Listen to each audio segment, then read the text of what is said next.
Hello friends, this is Otz, and today we're going to talk about whatever happened to Hyperfocus.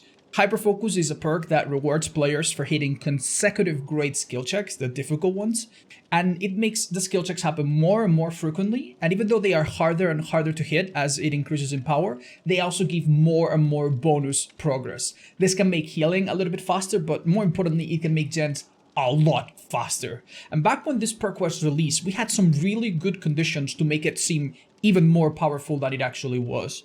For one, we had a new map in rotation that happened more often than frequently, the new RPD, it's very stacked onto itself, and a new killer that was very popular, Wesker, with a 40-meter terror radius.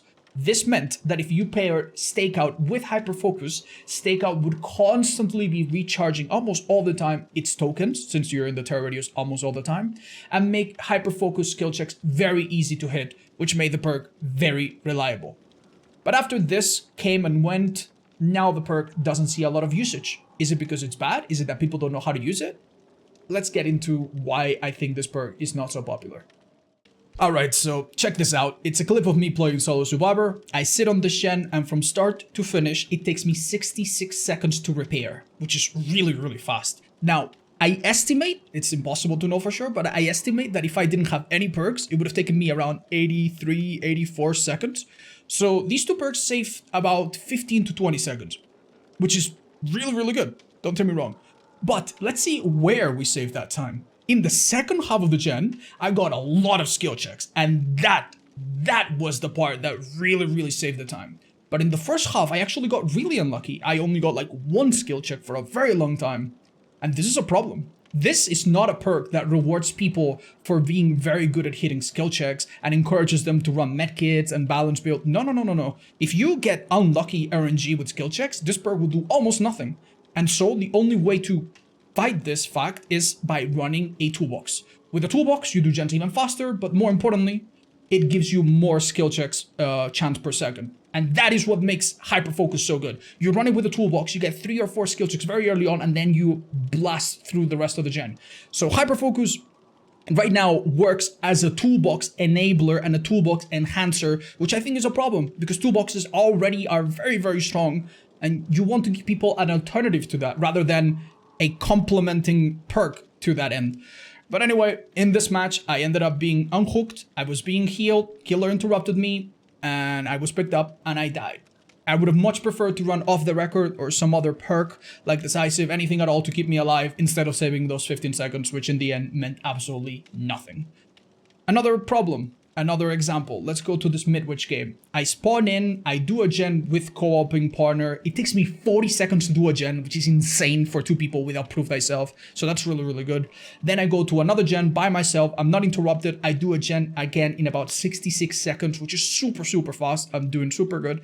And then I go to a third gen and I also have really good luck. I just keep hitting those skill checks. It's working really well. I'm about to do another gen super fast in about 66 seconds again. But then I noticed that my teammate is down, that my team is falling apart, and I actually need to leave. And this is a problem. This perk really works when you work uninterrupted. And how do you work uninterrupted? By having reliable teammates.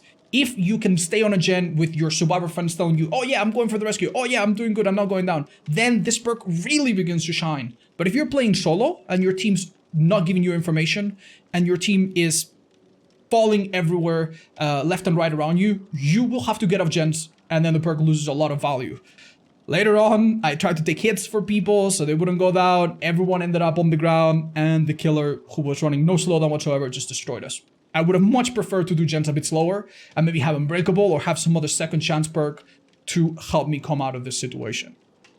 And that's it. That's Hyperfocus for you. It's a perk that enables toolboxes, that enables survivor friends and enhances those, and that has very little use for solo players that like risk, since it's very likely to actually backfire. I also personally don't like the fact that it makes gens very unpredictable and how this can make subtle cheating harder to spot. This is a concern that I had some time ago. But basically, if you see a survivor do a gen in 60 seconds, normally you would know 100%, if they don't have an item, that is a cheater. But now with this perk, if they are very lucky, that is technically possible. So people that cheat subtly with outside third-party programs could totally take advantage of this. And there's another way to cheat that is completely undetected that, in my opinion, could someday be a problem. It doesn't seem to be very prevalent. I haven't heard too many stories about this, but it is apparently very easy to program a piece of software that detects skill checks on your screen and automatically hits them for you. And if someone were to run just Hyperfocus and have this kind of program that hits skill checks 100% of the time, this would probably make that person a god of the game. You know, they would probably do gens on average 60, 70 seconds without missing it. It would be really, really awful. So, what's the verdict? What do I think about all of this? Number one, the cheater situation obviously needs to be dealt on its own.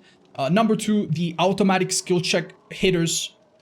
Honestly, I don't know how to deal with that. I'm not a anti-cheating programmer. Although I think that you could use some kind of AI, some kind of system to detect when someone is too consistent at hidden skill checks. If someone hits skill checks with the exact same millimetric precision every single time, that probably could flag that person's account for further investigation. I don't know what you think about that. I'd love to see comments if you guys think there's any way to know if someone's cheating using that. Because obviously, if it's an external program that doesn't actually mess with DBD, it would be impossible to detect otherwise.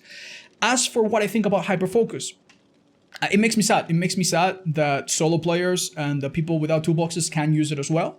I do think that Hyperfocus should not work with toolboxes. And then you could even buff it a little bit and it wouldn't be a big deal.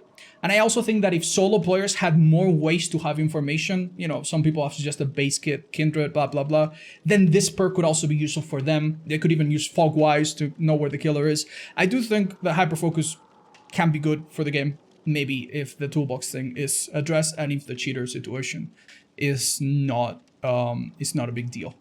Now you guys let me know what you think, and more important than that, tell me how often you see this perk and whether or not you think it's making a big difference in your games as killer or as survivor. Thanks so much for watching. I'll catch you in the next one.